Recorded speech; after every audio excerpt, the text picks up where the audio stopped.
Iran এবং প্রতিরোধ শক্তিগুলোর প্রতিশোধমূলক হামলার ভয়ে আতঙ্ক ছড়িয়ে পড়েছে ইসরায়েলিদের মধ্যে।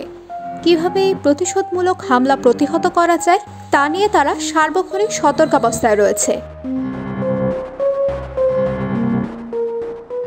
ইসরায়েল তাদের হাসপাতালগুলোকে প্রস্তুত করছে এবং আশ্রয় শিবির তৈরি করছে। সেই সঙ্গে নির্দেশনা ইসরায়েলিদের 3 দিনের জন্য পর্যাপ্ত পানি এবং খাবার সংরক্ষণ করারও পরামর্শ দেওয়া হয়েছে। এরই মধ্যে বেন গুরিয়ন বিমানবন্দরে সাইবার হামলা হয়েছে। শুক্রবার বার্তা সংস্থা তাসনিম জানায়, তেল আবিবের বেন গুরিয়ন বিমানবন্দরে ভয়াবহ সাইবার হামলা হয়েছে। ওই সাইবার হামলায় বেন গুরিয়ন বিমানবন্দরের অফিসিয়াল ওয়েবসাইট অকার্যকর হয়ে পড়েছে বলে ইসরায়েলি মিডিয়াগুলো ঘোষণা করেছে। বার্তা সংস্থা মেহের জানিয়েছে, ইসরায়েলের উপর ইরানের প্রতিশোধমূলক হামলার ভয়ে মার্কিন কর্মকর্তারা পশ্চিম এশিয়ার উদ্দেশ্যে সামরিক সরঞ্জাম পাঠিয়েছে।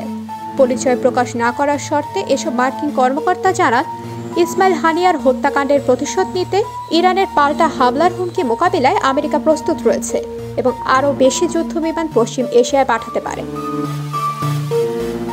বার্তা সংস্থা ফার্স্ট জানিয়েছে, ইসমাইল হানিয়া এবং ফুয়াদ আশ-শুকুরকে হত্যার জবাবে ইরান ও হিজবুল্লাহর প্রতিক্রিয়ার ভয়ে ইসরায়েলের অভ্যন্তরে ভয়াবহ উদ্বেগ ও আতঙ্ক ক্রমশ বৃদ্ধি পাচ্ছে।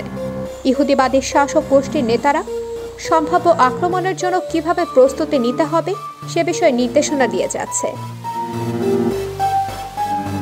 উল্লেখ্য, ইসরায়েলি নিরাপত্তা পরিষদ তাদের জনগণকে 40টি দেশে ভ্রমণের ব্যাপারে সতর্ক করেছে।